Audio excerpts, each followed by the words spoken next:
Hello there and welcome back to Marks plays Age of Conan, the strategy board game. We're just in the process of wrapping this game up. Conan has been crowned King of Stygia. So far as we know, at least they're going to attempt it. But let us go through the process of tallying up everyone's final scores, and we'll do kind of an aftermath review to go with that. Alright, so the Stygian Empire decides to use monster tokens to sway Conan, and they have quite a bit. They have 2, 4, 6, 8, 9, 10, 11, 12. What? 1, 2, 3, 4, 5, 6, 7, 8, 9, 10, 11, 12. Yes, 12. So that is quite a stack. Now the Aquilonians, they only have 6 here. The Hyperboreans also with 6. And I believe the Turan are close, but not close enough. They have 5, 6, 7, 8, 9. So with that, the Stygians have successfully crowned Conan as their king, thereby eliminating any points that would be gained by anyone else by having the most tokens of either women or treasures. Alright, now every empire gets to collect gold for every territory they control.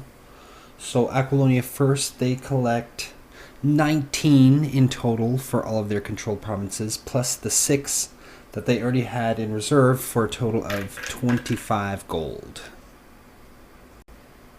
Hyperborea collects 16 for their controlled provinces, plus they have 3 in reserves for a total of 19 gold. Turan collects 21 for controlled provinces, plus they had 2 in reserves for a total of 23 gold. And finally, poor old shattered Stygia collects 7 for controlled provinces, plus they had 1 in reserve for a big fat total of 8 gold. Now let's go through the objective cards and see who and what people have scored points for. So first of all, we have the Road of Kings that Stygia did have control over, but after being invaded by Aquilonia, they lost it. So nobody gets the Road of Kings bonus. Now we have the Border Wars card. If anyone has 2 forts adjacent to savage provinces, right now nobody has such a thing, so nobody collects the points for the Border Wars card. Alright, the trade routes. Now, looks like we have some here. If there's an unbroken series of provinces from kingdom to kingdom, meaning the capital regions, unbroken series of control, then they're going to get 1 point each. So it looks like Hyperborea has 1 from through the Black Kingdoms into Aquilonia, so they will gain a point there. Turan has 1 from the Eastern Desert into Stygia, as well as Stygia has it from the Eastern Desert into Turan. So Turan, Hyperborea, and Stygia all gain 1 point for the trade routes card. Now, finally, the Hyborian Empire card. You accomplish this objective if you have at least 2 forts or cities in central Hyboria and more than anyone else. Well, it appears that Stygia still has the advantage on that. They have a fort in Koth and a fort in southern Chim, so they are going to gain 2 points for the Hyborian Empire control. Now each empire is going to score points for every territory that they control. So first the Aquilonians, they're sitting down here at 5 points. They gain 19 points for the provinces they control. So 5, 10, 15, 20, 19. So they are sitting right now at 24 points. Hyperborea, they gain 16 points for provinces they control. So they get 1, 2, 3, 4, 5, 6, 7, 8, 9, 10, 11, 12, 13, 14, 16. So they are up to 34 points. Now the Tehran, sitting at 11 points now, gained the most here with 21 points for controlled provinces. So I think if we just go 20 and 1 like that, they're sitting at 32 points now. And now the Stygians didn't gain a lot because they don't control much left after their empires being shattered. They gain only 7. 1, 2, 3, 4, 5, 6, 7. So far, very close. Right now, Hyperborea is in the lead with 34. Tehran with 32. Stygia with 30. And Aquilonia still far behind with 24. Alright, now we give 3 points to the player who successfully crowned Conan here. It's the Stygians, and they get 3 points for that. Next is bonus points for the player with the most gold, and it's Aquilonia, so they gain 3 points for that.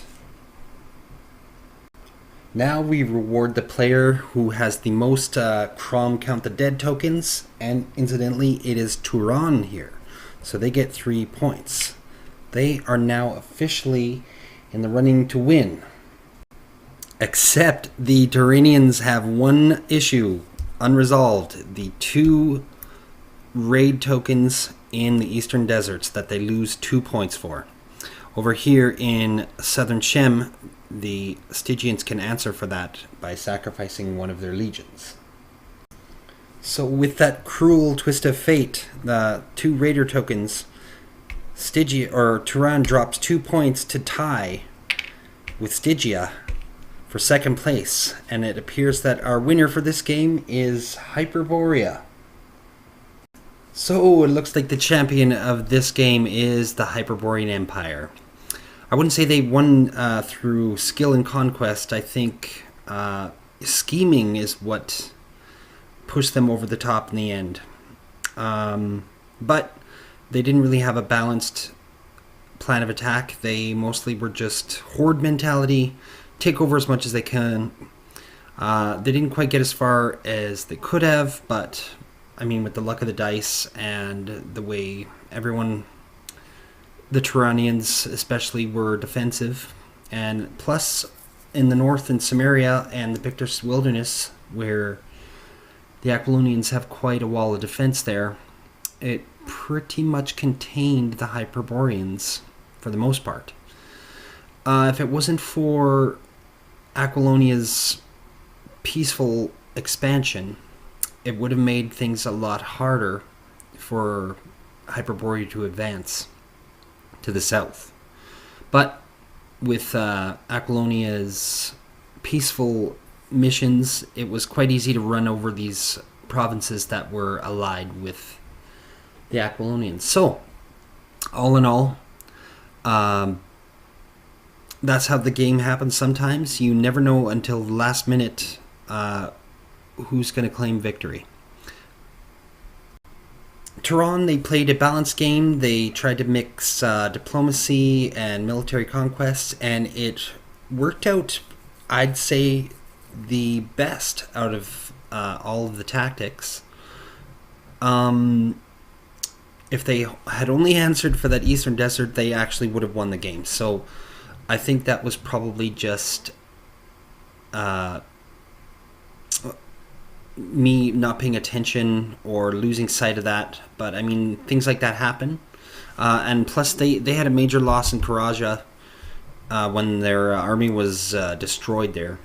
And of course, that would have given them an extra 3 to 6 points, depending, total at the end of the game count anyway. So yeah, balance is the best way to play as far as I'm concerned. You get a bit of everything, and you get a nice steady rise in power as the game progresses. They didn't really have too much luck in Zamora either, where they had extended conquest there and never did take it over. So those 2 failures, probably critical reasoning why they failed to claim victory this time. Oh, poor old Stygia. I almost feel bad. Uh, but usually when you paint a giant target on your back like they did, it bites you. And that's what happened. When you have an alliance of 3 against 1, you get crushed, and that's exactly what happened to them. Despite all that, they were still very close to winning the game, 1 point behind. And I mean, if any one of those conquests had failed, it would have probably tipped the scale into the Stygians' favor. I mean, they still successfully crowned Conan, and it's a good thing they did. That gives them a huge advantage over the other players who can then not count their adventure tokens for points. So, played the best strategy they could right up until the end. But they just, I guess, weren't prepared for everybody to gang up on them like they did. So, poor old Stygia. And finally, the once great and powerful Aquilonia, who had land spread all the way as far east as Zamora on the border of Turan. I kind of enjoyed playing that strategy for them. I guess, I didn't protect my borders as well as I possibly should have. And if I had have just sat there, built up my armies for protection, then I think it would have been a lot different looking game at this point as well. They were behind in the points, but only because they lost Zamora, Nemedia, and Ophir right in the last phase, or the last age. And that would have accounted for a heck of a lot of points, 4, 4, and 3. So that would have, really helped out their point situation too. So, not saying that strategy isn't effective, I just didn't follow through protecting myself as much as I should have. So, that was their failure, and that is why they are in the last place. Too easily run over by not protecting themselves. Alright, so with that, we say goodbye to King Conan on the throne in the Stygian capital. I hope you all enjoyed my playthrough here.